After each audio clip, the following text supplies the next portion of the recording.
بسم اللہ الرحمن الرحیم صلی اللہ تعالی علی محمد وعلی آلہ وسلم۔ اولاد کی تربیت میں باپ کا کردار۔ اللہ رب العزت نے دنیا میں نسل انسانی کی بقا کے لیے خاندانی نظام بنایا۔ میاں بیوی اور ان کی اولاد والد کی ذمہ داری خاندان کا معاشی نظام رکھا اور بیوی کو گھرداری اور بچوں کی پرورش جیسے کام سر انجام دینے کی ذمہ داری سونپی۔ بظاہر دونوں اپنا اپنا کام سر انجام دیتے ہیں، لیکن توازن اور احساس کا تقاضا یہ ہے کہ دونوں معاش اور گھریلو انتظام میں ایک دوسرے کی مدد کریں تو بہترین خاندان کا ایک اعلیٰ نمونہ پیش کیا جا سکتا ہے۔ نبی کریم صلی اللہ تعالی علیہ وسلم کی حیات طیبہ سے اپنے کام خود کرنے اور گھریلو کاموں میں امہات المومنین کی مدد کرنے کی بھی مثالیں ملتی ہیں۔ اسی طرح حضرت خدیجۃ الکبریٰ رضی اللہ تعالی عنہ تجارت کیا کرتی تھیں۔ رہی بات بچوں کی تربیت کی تو اکثر و بیشتر یہ جملہ سننے کو ملے گا، بچوں کی تربیت وہ ماں کی ہی ذمہ داری ہے، جبکہ حقیقت تو یہ ہے کہ تربیت خالصاً ماں باپ دونوں کی ذمہ داری ہے۔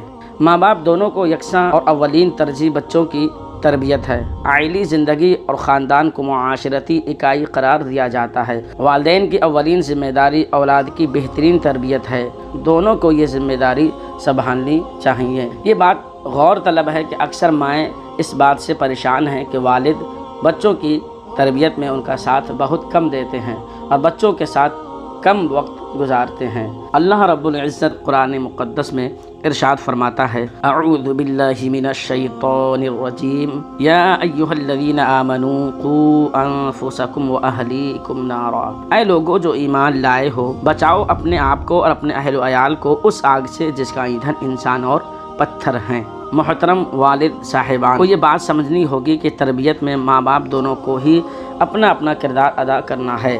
آپ یقیناً ملازمت یا کاروباری ذمہ داریوں کی وجہ سے اکثر مصروف رہتے ہیں، لیکن اولاد سے بڑھ کر کوئی اور شے اہم نہیں۔ جس اولاد کے لیے دن رات محنت کرتے ہیں، ان کی ضروریات پوری کرتے ہیں، وہیں یہ اولاد آپ کی توجہ اور بلا شرکت غیر محبت کی بھی حقدار ہے۔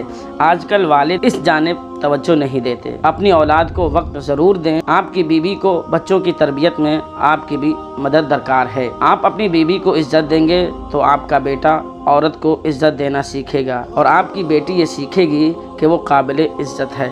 والد کی توجہ بچوں کو پر اعتماد بناتی ہے اور ان کی شخصیت نکھرتی ہے، لہٰذا کوشش کیجئے بچوں کے ساتھ مضبوط تعلق بنانے کے لیے روزانہ تھوڑا سا وقت ان کے ساتھ ضرور گزاریے۔ روزانہ مسجد اپنے ساتھ لے کر جائیے، قرآن شریف اور حدیث پاک کا ترجمہ مل کر پڑھیے۔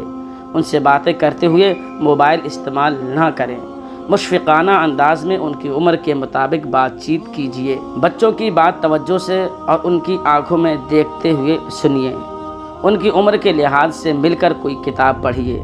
بچوں کی عمر کے لحاظ سے کوئی بھی کھیل کھیلیے۔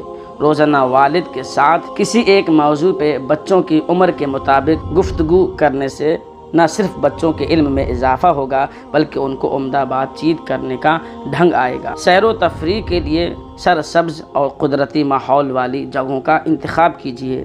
کبھی ان کا بستہ دیکھیے۔ نصابی کتب یعنی جو ان کے نصاب میں ان کے کورس میں جو کتابیں ہیں اس میں سے کوئی سبق مل کر پڑھیے۔ بازار لے کر جائیے، ضرورت کی چیزیں خریدنے، بل ادا کرنے اور لوگوں سے گفتگو کرنے کا ہنر سکھائیے۔ بچوں کو سوال کرنے دیں اور عمر کے لحاظ سے دین کی روشنی میں جواب دیں۔ روزمرہ زندگی کے معاملات میں یعنی روزانہ جو معاملات ہوتے ہیں ان میں بچہ آپ کو دیکھ رہا ہے اور سیکھ رہا ہے، بہترین رول ماڈل بننے کی کوشش کیجیے۔ بلا ضرورت غصہ کرنے سے پرہیز کیجیے، بچیے، تحمل سے پیش آئیے۔ اولاد کی تربیت اور اپنے اپنے فرائض کی احسن طریقے سے ادائیگی میاں بیوی دونوں کے لیے ضروری ہے۔ اسی ضمن میں ایک حدیث پاک بیان ہوئی ہے، قال رسول اللہ صلی اللہ تعالی علیہ وسلم الا کلہم راع وکلہم مسئول۔ نبی کریم صلی اللہ تعالی علیہ وسلم نے ارشاد فرمایا کہ تم میں سے ہر ایک حاکم ہے اور ہر ایک سے اس کی رعیت کے بارے میں قیامت کے دن سوال ہوگا۔ اللہ سبحانہ و تعالی ہماری اولادوں کو ہماری آنکھوں کی ٹھنڈک بنائے، آمین بجاہ النبی سید المرسلین صلی اللہ تعالی علیہ وسلم۔